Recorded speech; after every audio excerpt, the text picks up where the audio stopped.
The horror story of fashion breeding. What happened to the Tibetan Mastiffs in China? The breeding of dogs for business purposes never ends well, as we have seen with Dalmatians, Dogues de Bordeaux and other breeds. Sometimes the health and character of a given dog breed simply change in an almost irreparable way, but there are also cases when, after fashion has passed, the fate of these dogs become a horror story, complete with almost horrific elements. Well, this was typically the case with Tibetan Mastiffs mass-produced in China from the mid-2010s. As places of origin of the Tibetan Mastiff, researchers of the breed indicate Tibet, China, India and Nepal, in addition to which it is definitely worth mentioning Mongolia. According to our current knowledge, they appeared in these regions about 4,000 years ago, but primarily around the Himalayan mountains, and for thousands of years they were primarily used for guarding flocks and territories under extremely harsh conditions. Basically, two types are known: the larger Sang Kai, which is more typical of the southern parts, and the Dro Kai, which is more characteristic of the higher elevations. In addition, a smaller variety called Bankhar is often mentioned in Mongolian territories. What happened at the turn of the century? Until the 1990s, Tibetan Mastiffs had their own fan base. Most of those who chose them knew why they chose them and what the basic needs of this ancient working dog breed were.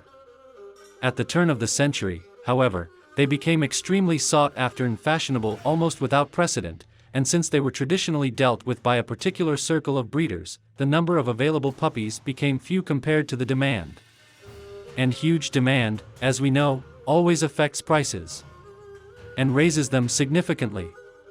In China and America, entire fortunes were paid for a beautiful puppy, and beauty in this case meant larger stature, robust build, and special color. Workability no longer mattered at all.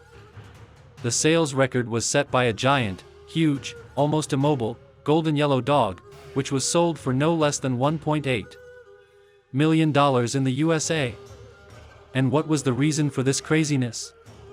It is considered most likely that this period coincided with the explosive expansion of the Chinese economy, as a result of which the number of the wealthy Chinese middle class increased many times over. And this up-and-coming, rapidly becoming rich group discovered the symbol of their current status in Tibetan Mastiffs. This madness, which was exploding in China, spread to the Chinese in America and other parts of the world, and of course had consequences. Thousands of Chinese entrepreneurs and ordinary people sniffing business in Tibetan Mastiffs began to deal with them. Hundreds and hundreds of breeding colonies were established under unbelievable conditions. There have also been well-known cases where, as part of the propagation process, young male dogs were treated with silicone injections in order to appear stronger and larger, thus increasing their market value. And then, unexpectedly, everything changed suddenly. What happened? What became the fate of the Tibetan Mastiffs? From the mid-2010s, fashion evaporated almost overnight, causing demand to rock bottom.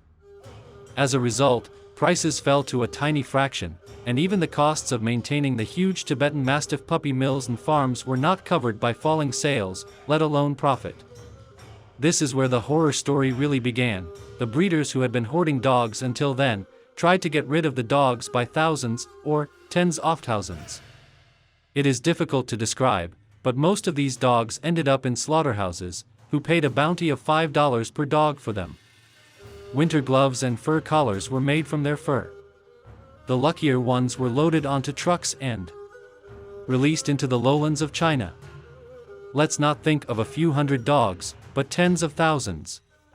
All this, of course, also left its mark on the natural environment, as hungry, massively discarded Tibetan Mastiffs formed packs and began to hunt, and the range of animals hunted down was primarily farm animals living around humans. Attacks on humans have also become common, with 180 serious injuries caused by stray Tibetan Mastiffs recorded by Chinese authorities in 1 year. Understandably, dogs with rumbling stomachs attacked everything that could be eaten and attacked bears, wolves and snow leopards in packs. In fact, almost only one institution stood up for them and tried to save them from destruction, a Buddhist monastery in Yushu province, who took in almost 1,000 stray mastiffs on a separate 3.5-hectare plot. These dogs were neutered and fed with leftovers collected from nearby villages. Estimates put the number of Tibetan Mastiffs left alone and roaming the Chinese countryside between 14,000 and 50,000. Due to the bad press coverage of Tibetan Mastiffs and negative stereotypes, many of the Tibetan Mastiff owners, who had lived with their dogs for years epily, also got rid of their dogs, adding to the already huge problem. The fate of Tibetan Mastiffs living in China was covered by Western media, but the events did not receive the attention they deserved due to their weight and tragic nature. Yet there are few more terrifying examples in dog history of where fashion, business interest and irresponsibility all appear simultaneously in relation to a breed.